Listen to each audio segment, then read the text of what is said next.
2024년 7월 2일 새벽 3시 47분 23초 서울 강남구 대치동의 한 아파트 단지에 119 구급대 사이렌이 울려 퍼졌다. 1501호에서 울려나온 절규에 가까운 신고 전화는 당직 상황실 직원의 기억에 오래도록 남을 만큼 처절했다. 남편이 숨을 쉬지 않는다. 빨리 와달라. 박미선의 목소리는 공포와 절망으로 떨리고 있었다. 구급대원들이 엘리베이터를 타고 올라가는 동안 박미선은 현관문을 활짝 열어둔 채 복도에서 기다리고 있었다. 그녀의 모습은 가히 충격적이었다. 평소 단정했던 외모는 온데간데없고 머리카락은 헝클어져 있었으며 잠옷 위에 아무렇게나 걸친 가디건은 쿠투물로 얼룩져 있었다. 무엇보다 그녀의 얼굴에 드리워진 창백함과 공포의 표정은 극도의 충격 상태임을 보여주고 있었다. 거실로 들어선 구급대원들이 마주한 광경은 전형적인 급성 중독 현장이었다.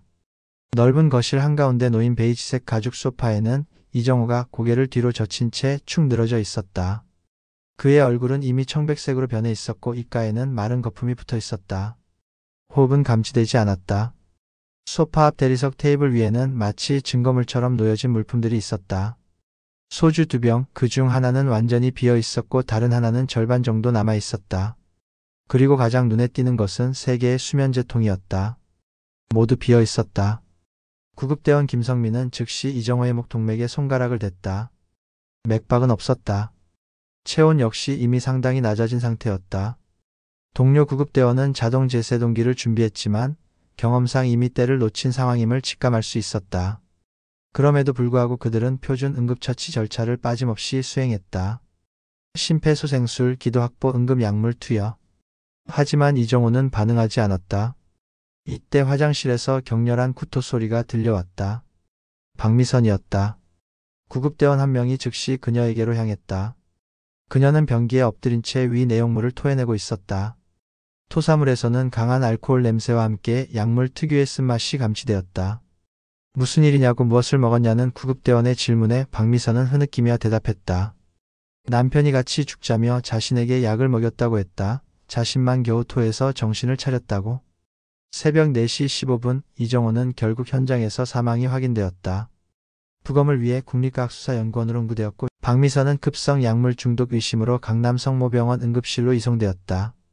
현장에는 강남경찰서 과학수사팀이 출동해 증거 수집을 시작했다. 겉보기에는 명백한 동반 자살 시도로 보였다. 하지만 수사관들은 아직 모르고 있었다. 이것이 치밀하게 계획된 완전 범죄의 시작이라는 것을 아무도 알 수 없었다. 새벽 하늘이 서서히 밝아오는 가운데 대치동 아파트에는 노란 폴리스 라인이 둘러쳐졌다. 이 평범해 보이는 고급 주택가에서 벌어진 사건이 이후로 전국을 충격에 빠뜨릴 계획살인 사건의 서막이 될 줄은 아무도 예상하지 못했다. 박미선의 울음소리만이 새벽 공기를 가르며 울려 퍼지고 있었다. 국립과학수사연구원 부검실. 7월 3일 오전 9시 법의학과 주임교수 한지원 박사의 메스가 이정호의 몸에 첫 절개를 가했다. 부검 참관인으로는 강남경찰서 형사과 최민호 경감과 박미선의 변호사가 자리했다. 한 박사는 30년간 수천 건의 부검을 집도해온 베테랑이었다. 하지만 이번 사건은 처음부터 그의 주의를 끌었다. 이정호의 혈액 샘플을 채취해 독성 분석에 회부한 결과는 24시간 후 나왔다. 혈중 알코올 농도 0.24%. 이는 일반적인 성인 남성이 의식을 잃을 수준의 고농도였다. 하지만 더욱 충격적인 것은 졸피뎀 성분이었다. 무려 900mg이 검출된 것이다. 이는 일반적인 수면 유도 용량인 10mg의 90배, 치사량으로 추정되는 300mg의 3배에 해당하는 양이었다. 한지원 박사는 검시 보고서를 작성하며 고개를 저었다. 남편의 사인은 중추신경계 억제로 인한 호흡마비, 알코올과 졸피뎀의 상승작용으로 인한 급성 중독사라고 했다. 반면 박미선의 혈액 검사에서는 알코올 농도 0.08%, 졸피뎀 50mg만이 검출되었다. 그녀가 구토로 인해 대부분의 독성 물질을 체외로 배출했기 때문으로 분석되었다. 같은 시각 강남성모병원 중환자실에서는 박미선이 의식을 되찾고 있었다. 위세척과 해독 치료를 받은 그녀의 상태는 안정적이었다. 담당 의사는 생명에는 지장이 없다고 진단했다. 오전 11시 최민호 경감이 병실로 조사를 위해 찾아왔다. 박미선은 여전히 충격에서 벗어나지 못한 듯 떨리는 목소리로 증언했다. 남편이 최근 들어 많이 우울해했다고. 15년 동안 쓴 소설이 드디어 출간을 앞두고 있었는데 갑자기 스트레스를 많이 받았고 출판사와 마찰도 있었다고 했다. 박미선의 진술은 일관성이 있어 보였다. 어젯밤에도 술을 많이 마시더니 갑자기 이렇게 사는 게 무슨 의미냐? 차라리 함께 편해지자고 하면서 수면제를 꺼내왔다며. 저는 말렸지만 남편이 이미 마신 후라 저도 어쩔 수 없이. 박미선 씨는 말끝을 흐렸다. 하지만 오후 2시경 병원에 예상치 못한 방문자들이 나타났다. 이정호의 전처의 자녀들이었다. 아들 이승민과 딸 이수진. 그들의 얼굴에는 분노와 의욕이 가득했다.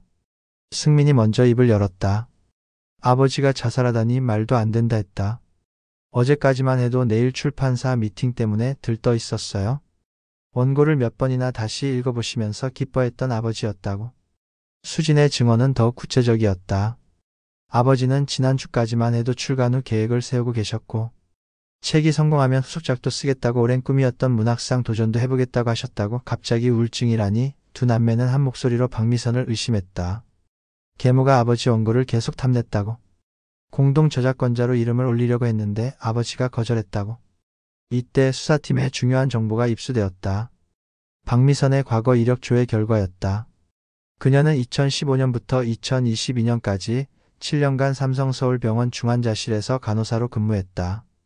특히 신경외과와 정신과 병동에서 각종 의료용 마약류와 수면제, 진정제 취급 업무를 담당했던 전문가였다. 졸피뎀을 비롯한 벤조디아제핀 계열 약물의 양리작용과 치사량에 대해서는 일반인보다 훨씬 정확한 지식을 갖고 있었던 것이다.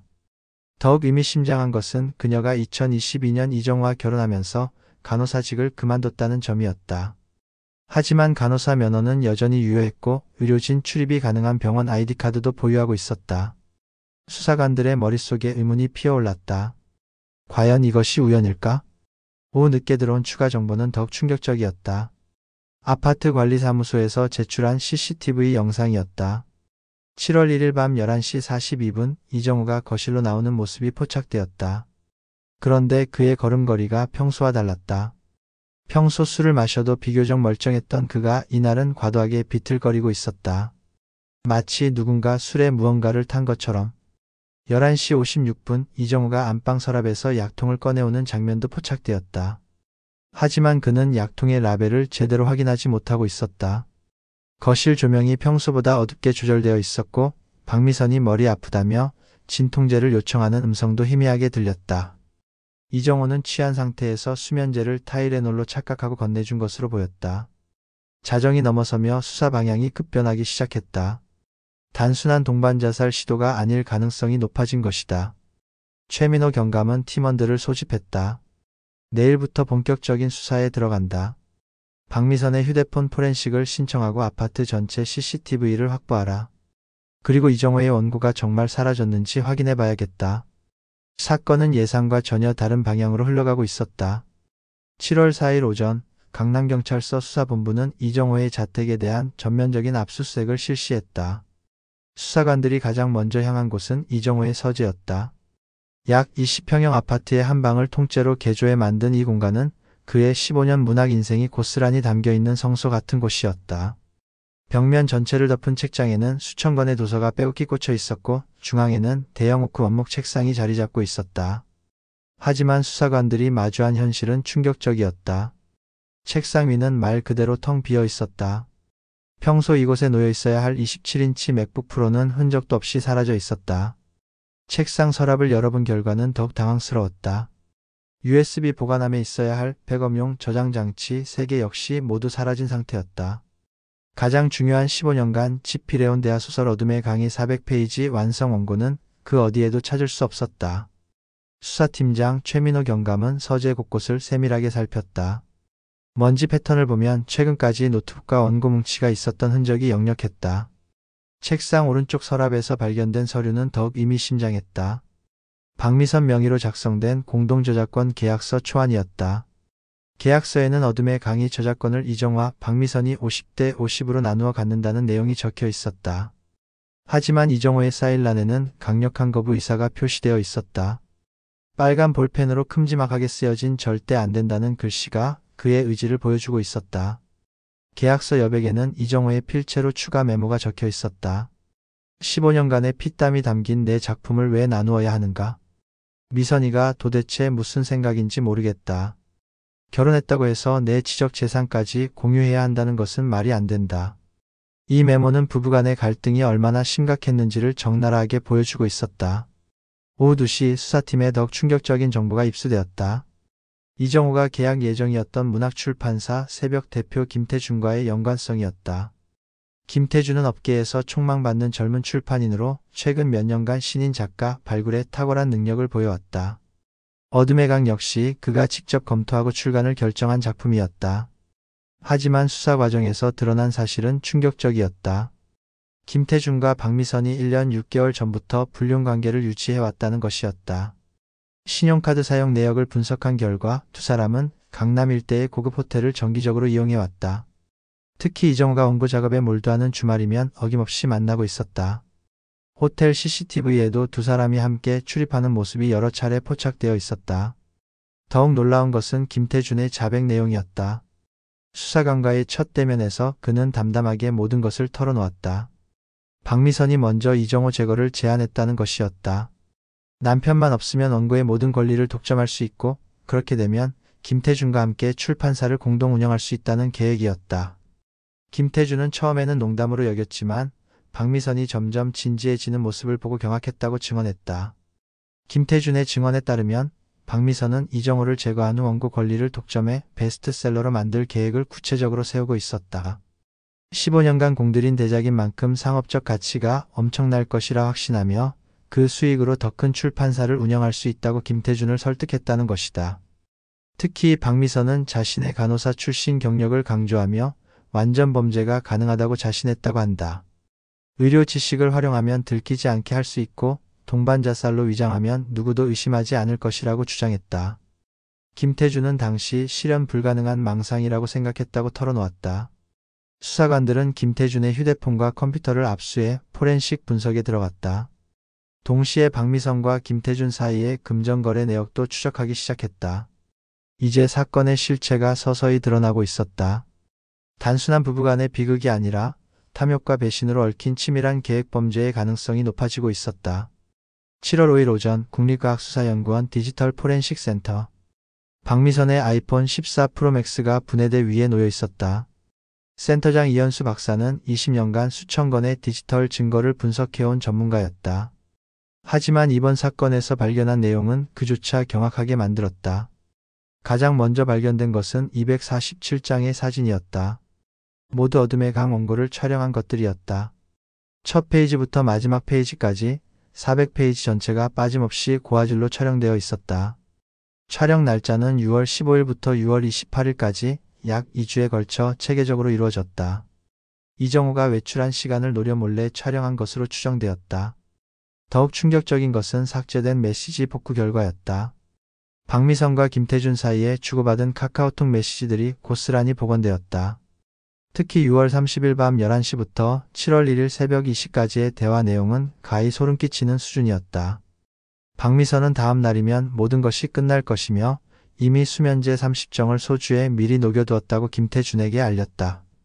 김태준이 들킬 위험성을 걱정하자 박미선은 7년간의 간호사 경력을 바탕으로 한 완전 범죄라고 자신했다. 오전 12시 17분경의 메시지는 더욱 충격적이었다. 박미선은 졸피뎀 900mg이 체중 75kg의 남성에게 확실한 치사량이라고 설명하며 알코올과 함께 복용하면 30분 내 의식을 잃고 2시간 내 호흡정지에 이른다는 의학적으로 정확한 정보를 제공했다. 그녀는 15년간의 ICU 근무 경험이 헛되지 않았다며 성공하면 둘 다 억만장자가 될 수 있다고 김태준을 설득했다. 새벽 1시 45분의 메시지는 가장 섬뜩했다. 박미선은 타이레놀이라고 속여서 수면제를 건네주고 자신도 소량 복용한 후 즉시 토해 동반 자살을 위장하겠다는 구체적인 실행 방안을 설명했다. 김태준이 실현 가능성을 의심하자 박미선은 다음날 이 시간이면 어둠의 강이 자신들 것이 될 것이라고 단언했다. 포렌식팀은 또한 박미선의 인터넷 검색 기록도 복구했다. 6월 한 달 동안 그녀가 검색한 키워드들은 충격적이었다. 졸피뎀 치사량, 알코올 수면제 상호작용, 동반자살 위장 방법, 완전범죄 사례, 저작권 상속 절차 등이 줄을 이뤘다. 특히 부검 시 약물 검출 시간을 여러 차례 검색한 기록도 발견되었다. 박미선의 메모장 앱에서는 더욱 치밀한 계획이 발견되었다. 디데이 시나리오라는 제목의 메모에는 시간대별 행동 계획이 분 단위로 작성되어 있었다. 오후 10시 이정우가 유도 후 11시 거실 조명 어둡게 조절, 오후 11시 30분 진통제 요청으로 수면제 복용 유도, 자정 나도 소량 복용 후 즉시 토하기, 새벽 3시 충분한 시간 경과 후 119 신고. 가장 충격적인 것은 사후 계획까지 세세하게 기록되어 있던 점이었다. 원고 및 노트북 처리 이정우 사망 확인 후 즉시 소각, USB 파괴. 물리적 손상 후 분리수거 유서 작성 이정우 필체 모방해 우울증 언급, 장례식 이후 김태준과 공식 교제 시작, 출판사 공동 운영. 이현수 박사는 분석 보고서를 작성하며 혀를 찼다. 30년간 포렌식 분야에서 일하면서 이렇게 치밀하고 잔혹한 계획을 본 적이 없습니다. 모든 것이 분 단위로 계산되어 있고 의료 지식을 악용한 완전 범죄 시나리오죠. 오후 4시 수사본부에 긴급보고가 올라갔다. 디지털 증거만으로도 박미선의 계획살인 혐의가 명백히 입증되었다는 것이었다. 더 이상 동반 자살이 아닌 치밀하게 계획된 1급 살인 사건으로 수사 방향이 전환되었다. 박미선에 대한 구속영장이 신청되었고 김태준 역시 공범 혐의로 수사선상에 올랐다. 최민호 경감은 팀원들을 소집했다. 이제 완전 범죄의 실체가 드러났다. 하지만 아직 끝나지 않았다. 사라진 원고를 찾아야 하고 17시간 동안 그녀가 정확히 무엇을 했는지 밝혀내야 한다. CCTV 분석을 더욱 세밀하게 진행하고 아파트 주변 쓰레기통과 소각장까지 뒤져봐라. 팀원들에게 빠르게 지시했다. 7월 6일 국과수 CCTV 분석팀은 충격적인 발견을 했다. 아파트 복도와 각세대별 현관문 앞에 설치된 감시 카메라들을 종합 분석한 결과 박미선의 17시간 7분 동안의 행적이 시간대별로 완벽하게 재구성되었다. 그 내용은 인간의 냉혹함이 어디까지 갈 수 있는지를 적나라하게 보여주는 것이었다. 7월 2일 오전 10시 40분 법의학자들이 추정한 이정우의 최종 호흡 정지 시각이었다. 하지만 박미선의 119 신고는 그로부터 17시간 7분이 지난 다음날 새벽 3시 47분에야 이루어졌다. 이 긴 공백 시간 동안 박미선이 무엇을 했는지는 CCTV가 낱낱이 기록하고 있었다. 오전 11시 15분 박미선이 서재로 향하는 모습이 포착되었다. 그녀는 대형 검은색 쓰레기 봉투 2개를 들고 있었다. 약 2시간 동안 서재에 머물렀다. 이 시간 동안 그녀는 이정우의 맥북과 USB들을 완전히 파괴하고 있었다. 후에 아파트 지하 소각장에서 발견된 녹아내린 플라스틱 덩어리들이 이를 증명했다. 오후 1시 30분경 박미선은 어둠의 강 원고 400페이지를 차례차례 소각하기 시작했다. 아파트 베란다에서 조금씩 태우는 모습이 대각선 아파트의 CCTV에 선명히 포착되었다. 그녀는 마치 의식을 치르듯 신중하게 각 페이지를 불태웠다. 15년간 남편이 혼신을 다해 쓴 작품이 재가 되어 사라지는 순간이었다. 가장 충격적인 장면은 오후 3시경부터 반복된 행동이었다. 박미선은 거실에 누워있는 이정우 곁을 여러 차례 지나갔다. 하지만 단 한 번도 그의 상태를 확인하지 않았다. 맥박을 재거나 호흡을 확인하는 행동은 전혀 보이지 않았다. 오히려 그녀는 의도적으로 고개를 돌려 남편을 보지 않으려는 모습을 보였다. 더욱 소름 끼치는 것은 오후 5시경의 행동이었다. 박미선은 부엌에서 여유롭게 라면을 끓여 먹었다. 남편이 죽어가고 있는 거실과 불과 몇 미터 떨어진 곳에서 태연하게 식사를 하는 모습이었다. 간호사 출신인 그녀가 골든타임의 중요성을 모를 리 없었다. 하지만 그녀는 의도적으로 구조 가능한 시간을 흘려보내고 있었다. 오후 7시부터 9시까지는 증거인멸 작업의 마무리 단계였다. 박미선은 집안 곳곳을 청소했다. 특히 서재와 부엌 그리고 자신이 토했던 화장실을 집중적으로 닦았다. 표백제와 락스를 이용해 혈흔이나 쿠토물 흔적을 완전히 제거했다. 마치 전문적인 청소업체처럼 체계적이고 꼼꼼했다. 밤 10시경 박미선은 이정호의 휴대폰을 조작했다. 최근 통화 기록과 메시지들을 삭제했다. 특히 출판사와 주고받은 긍정적인 메시지들을 모두 지웠다. 대신 우울감을 표현하는 검색 기록들을 의도적으로 남겨놓았다. 자살 동기를 조작하려는 치밀한 계획이었다. 자정이 넘어서부터는 동반자살 연출을 위한 준비 작업이었다. 박미선은 자신의 옷에 쿠토물을 묻히고 머리를 헝클어뜨렸다. 화장을 지우고 안색을 창백하게 만들기 위해 찬물로 여러 번 세수했다. 심지어 자신의 팔목에 가벼운 상처를 내어 절망감을 연출하기도 했다. 새벽 2시부터 3시 30분까지는 마지막 점검 시간이었다. 박미선은 집안을 한 바퀴 돌며 증거인멸이 완벽한지 확인했다. 이정호의 상태도 다시 한번 체크했다. 이때서야 그녀는 남편의 맥박을 확인했다. 당연히 이미 사망한 상태였다. 그녀의 얼굴에는 안도감이 스쳤다. 새벽 3시 47분 드디어 119 신고가 이루어졌다. 하지만 CCTV 분석 결과 박미선은 신고 전 약 10분간 거울 앞에서 표정과 목소리를 연습하는 모습이 포착되었다. 어떻게 하면 가장 절망적이고 다급해 보일지를 계산하고 있었던 것이다. 수사팀은 이 17시간 7분의 기록을 보며 경악했다. 만약 박미선이 남편이 쓰러진 직후 신고했다면 이정호는 충분히 살 수 있었다. 하지만 그녀는 완전 범죄를 위해 냉혹하게 남편의 죽음을 방관했다. 아니, 적극적으로 죽음을 유도했다고 보는 것이 맞았다. 2024년 9월 15일 서울중앙지방법원 대법정. 전국의 이목이 집중된 가운데 박미선과 김태준의 재판이 시작되었다. 재판부는 김영수 부장판사를 포함한 3인의 합의부로 구성되었다. 방청석에는 이정호의 자녀들과 문학계 인사들, 그리고 수많은 언론인들이 자리했다. 검찰의 기소 내용은 명확했다. 박미선에게는 계획살인죄, 증거인멸죄, 저작권 침해죄가, 김태준에게는 살인방조죄, 증거인멸 방조죄가 적용되었다.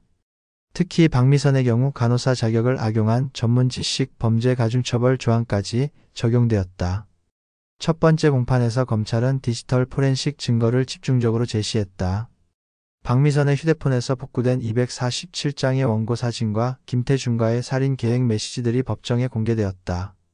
방청석에서는 탄식 소리가 흘러나왔다.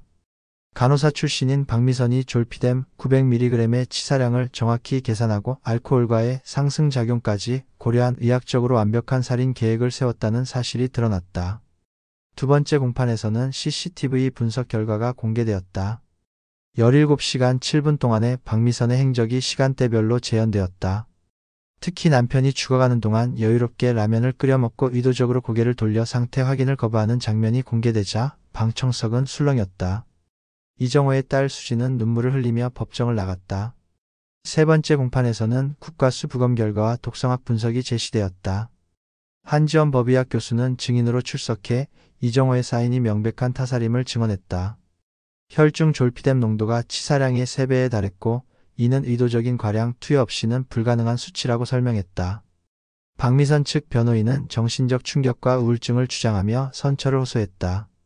남편의 죽음으로 인한 극도의 충격 상태에서 정상적인 판단이 불가능했다는 것이었다. 하지만 검찰은 17시간 동안의 체계적인 증거인멸 행위가 정신적 충격 상태에서는 불가능하다고 반박했다. 김태준의 변호인은 단순 불륜 관계일 뿐 살인 계획에는 적극적으로 참여하지 않았다고 주장했다. 하지만 검찰이 제시한 휴대폰 메시지 분석 결과는 달랐다. 김태준이 박미선의 계획을 사전에 알고 있었을 뿐만 아니라 원고 처분 방법까지 구체적으로 논의했다는 증거가 명확했다. 네 번째 공판에서 결정적 증거가 등장했다. 이정호가 신뢰했던 후배 작가에게 맡긴 어둠의 강 백업 USB가 발견된 것이다. 박미선이 모든 원고를 소각했다고 생각했지만 이정호는 만일의 사태에 대비해 완성본을 따로 보관해 두었던 것이다. 원고 속에는 박미선에 대한 의심과 불안감을 드러내는 구절들이 여러 곳에 등장했다. 다섯 번째 공판에서는 범행 동기에 대한 심층 분석이 이루어졌다. 검찰은 박미선이 단순히 남편을 죽이려 한 것이 아니라 15년간의 대작 어둠의 강을 독점해 거대한 부를 얻으려 했다고 주장했다. 이 작품의 예상 수익이 수십억 원에 달할 것으로 분석되었고 이것이 범행의 핵심 동기였다는 것이다. 최종 변론에서 검찰은 무기징역을 구형했다. 간호사라는 전문직을 악용해 치밀한 계획을 세운 점, 17시간 동안 냉혹하게 죽음을 방관한 점, 피해자의 평생 작품을 파괴한 점 등을 종합할 때 엄벌이 불가피하다고 주장했다. 김태준에게는 살인방조와 증거인멸 혐의로 징역 20년을 구형했다. 2024년 12월 3일 1심 선고가 내려졌다. 김영수 부장판사는 박미선에게 무기징역, 김태준에게 징역 15년을 선고했다. 판사는 선고 이유에서 인간의 생명을 파리 목숨처럼 여긴 냉혹한 범죄라고 규정했다. 특히 간호사라는 생명을 구하는 직업에 종사했던 사람이 오히려 그 지식을 이용해 생명을 빼앗은 점을 의료진에 대한 사회적 신뢰를 근본적으로 훼손한 중대한 범죄라고 질타했다. 박미선은 선고를 듣는 순간 주저앉았다. 완전 범죄를 꿈꾸었던 그녀의 계획은 디지털 증거와 과학수사 앞에서 완전히 무너져 내렸다. 법정을 나서는 그녀의 뒷모습은 초라했다. 탐욕에 눈이 먼 채 저지른 범죄의 대가가 얼마나 혹독한지를 보여주는 순간이었다. 2024년 12월 10일 서울 마포구의 한 작은 카페. 이정호의 대학 동기이자 평생 친구였던 소설가 정민수가 수사관들과 마주 앉아 있었다. 그의 손에는 작은 USB 하나가 들려 있었다. 바로 어둠의 강의 완전판이 담긴 마지막 희망이었다. 정민수는 떨리는 목소리로 설명을 시작했다. 이정호가 지난 월 원고 완성을 앞두고 그를 찾아왔다는 것이었다. 평소와 달리 불안해하는 모습이었다고 했다. 혹시 모를 일에 대비해서라며 완성된 원고 전체를 USB에 담아 맡겼다는 것이었다. 당시 정민수는 단순히 화제나 도난을 걱정하는 것으로 여겼지만 지금 생각해보니 이정호가 무언가 심상치 않은 기운을 감지하고 있었던 것 같다고 증언했다. 수사관들이 USB를 분석한 결과는 충격적이었다. 박미선이 소각했다고 확신했던 어둠의 강 400페이지가 완벽하게 보존되어 있었던 것이다. 더욱 놀라운 것은 소설의 내용이었다. 이 작품은 단순한 창작물이 아니라 이정호 자신의 삶과 주변 인물들을 투영한 자전적 소설이었다. 특히 소설의 후반부에 등장하는 미라라는 인물은 박미선을 연상시키는 캐릭터였다. 주인공의 두 번째 아내로 등장하는 미라는 겉으로는 헌신적이고 사랑스러운 여성이지만 내면에는 주인공의 재산과 명성을 탐하는 어둠이 숨어 있었다. 소설 속에서 미라는 주인공이 오랜 기간 공들여 쓴 대작을 차지하려고 온갖 수단을 동원한다. 가장 섬뜩한 부분은 소설의 마지막 장이었다. 주인공이 죽음을 앞두고 쓴 독백이었다. 강물은 언제나 가장 가까운 곳에서 범람한다. 나를 사랑한다던 그 사람의 미소 뒤로 검은 욕망이 흘러나올 때 이미 모든 것이 늦어버렸다. 나는 독이 든 잔을 받아들일 것이고 그녀는 나의 마지막 호흡까지도 계산해 넣고 있을 것이다. 이 구절은 마치 이정호가 자신의 죽음을 예견하고 쓴 것 같았다. 실제로 일어난 사건과 소설 속 내용이 놀라울 정도로 일치했다. 독이 든 잔은 졸피뎀이 녹은 소주였고 마지막 호흡까지의 계산은 박미선의 17시간 방관이었다. 이정호는 어쩌면 자신에게 닥칠 운명을 직감하고 있었는지도 모른다. 소설의 다른 부분에서도 박미선에 대한 미묘한 불신이 여러 차례 드러났다. 그녀의 눈에서 가끔 번쩍이는 차가운 광택을 나만 보는 것일까? 사랑이라는 이름으로 포장된 그 시선 속에는 마치 나를 해부하려는 메스 같은 날카로움이 숨어 있다. 간호사 출신인 박미선을 메스에 비유한 것도 의미심장했다. 또 다른 구절에서는 그녀는 내 원고를 볼 때마다 마치 보석을 바라보는 듯한 표정을 짓는다.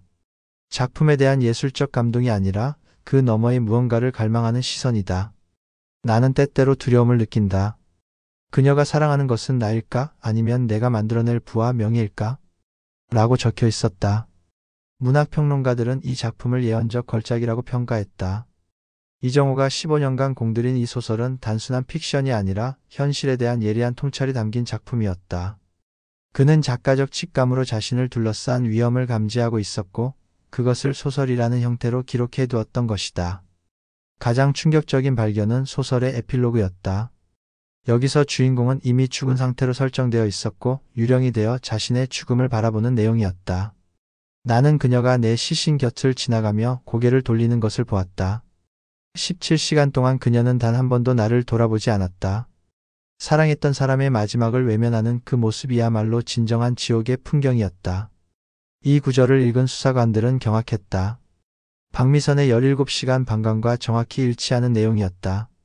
이정호는 마치 미래를 내다본 듯 자신의 죽음을 소설 속에 미리 써놓았던 것이다. 아니면 이미 박미선의 계획을 어느 정도 눈치채고 있었는지도 모를 일이었다. 어둠의 강의 발견은 사건에 새로운 차원을 더했다. 단순한 살인사건이 아니라 창작자와 그의 작품을 둘러싼 숭고한 가치와 탐욕한 욕망의 대결로 승화되었다. 이정호는 죽어서도 자신의 작품을 통해 진실을 증언하고 있었다. 그의 마지막 예언은 결국 현실이 되었고 탐욕에 눈먼 자들에게 경고의 메시지를 남겼다. 2025년 1월 15일 대법원 대법정. 한국 법조계 역사상 가장 주목받은 사건 중 하나인 박미선 계획살인 사건의 최종 심판이 내려지는 날이었다. 대법관 5명으로 구성된 전원합의체는 1심과 2심의 판결을 그대로 확정했다. 박미선 무기징역, 김태준 징역 15년. 더 이상의 상고는 불가능했다. 대법원은 판결문에서 이 사건을 현대 사회의 물질 만능주의가 낳은 극단적 범죄 사례라고 규정했다. 특히 박미선이 간호사라는 생명을 구하는 숭고한 직업에 종사했으면서도 오히려 그 전문 지식을 악용해 생명을 빼앗은 점을 의료윤리에 대한 근본적 배신이라고 강하게 질타했다. 판결 확정과 함께 박미선은 청주여자교도소로, 김태준은 안양교도소로 각각 이송되었다. 두 사람이 꿈꾸었던 억만장자의 삶과 출판 제국은 산산조각 났다. 15년간의 대작을 독점해 거대한 부를 얻으려던 계획은 완전히 실패로 돌아갔다. 오히려 그들에게 남은 것은 평생 갇힌 삶과 사회적 치탄뿐이었다. 박미선이 수감된 청주여자교도소에서 전해진 소식에 따르면 그녀는 극도의 우울증과 피해망상에 시달리고 있다고 했다. 한때 완전 범죄를 자신했던 그녀의 정신상태는 급격히 악화되고 있었다. 교도관들은 그녀가 밤마다 이정호의 이름을 부르며 악몽에 시달린다고 증언했다. 양심의 가책이 그녀를 서서히 갉아먹고 있었다. 김태준 역시 안양교도소에서 비슷한 상황이었다. 문학출판계에서 촉망받던 젊은 기업가에서 살인방조범으로 전락한 충격은 그를 완전히 무너뜨렸다. 그는 동료 수감자들에게 자신이 돈과 여자의 눈이 멀어 인생을 망쳤다고 후회를 토로했다고 한다. 한편 어둠의 강은 2025년 2월 문학출판사 새벽을 통해 정식 출간되었다. 아이러니하게도 김태준이 설립한 출판사에서 나온 것이었다. 하지만 김태준은 교도소에 수감된 상태였고 출간 과정은 이정호의 자녀들과 문학계 인사들이 주도했다. 책의 출간과 함께 전국적인 센세이션이 일어났다.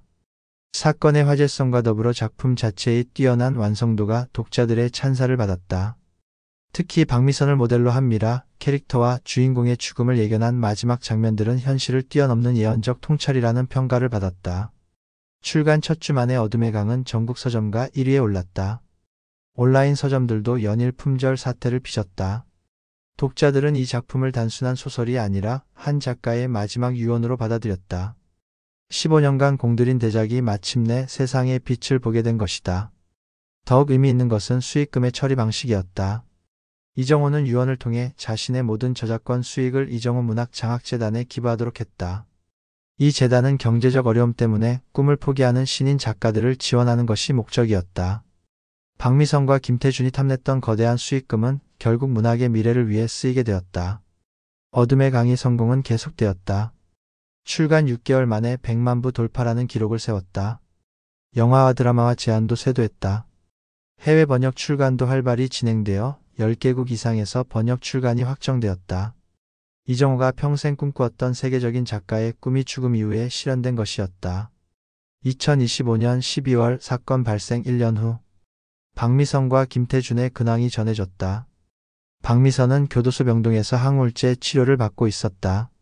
한때 냉혹했던 그녀의 모습은 온데간데 없고 깊은 후회와 절망에 빠진 상태였다.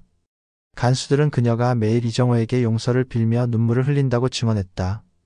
김태준은 교도소 도서관에서 어둠의 강을 읽고 있었다고 한다. 자신이 탐냈던 그 작품을 이제는 참회의 마음으로 읽고 있었다. 그는 동료 수감자들에게 이 책이 얼마나 뛰어난 작품인지 설명하며 자신이 얼마나 큰 죄를 지었는지 깨달아가고 있었다. 탐욕에 눈이 먼 두 사람이 꿈꾸었던 부와 명예는 모두 신기루였다. 그들이 얻은 것은 오직 평생의 감옥살이와 사회적 매장뿐이었다. 반면 그들이 파괴하려 했던 이정호의 작품은 영원한 생명력을 얻어 수많은 독자들에게 감동을 주고 있었다. 어둠의 강의 마지막 구절은 이렇게 끝난다. 진정한 예술은 창조자가 사라져도 영원히 남는다. 하지만 탐욕은 탐욕을 품은 자와 함께 소멸한다. 어둠은 언제나 빛을 이기지 못한다. 이정호의 예언은 현실이 되었고 정의는 결국 승리했다. 탐욕의 최후는 스스로 만든 지옥에서의 영원한 형벌이었다.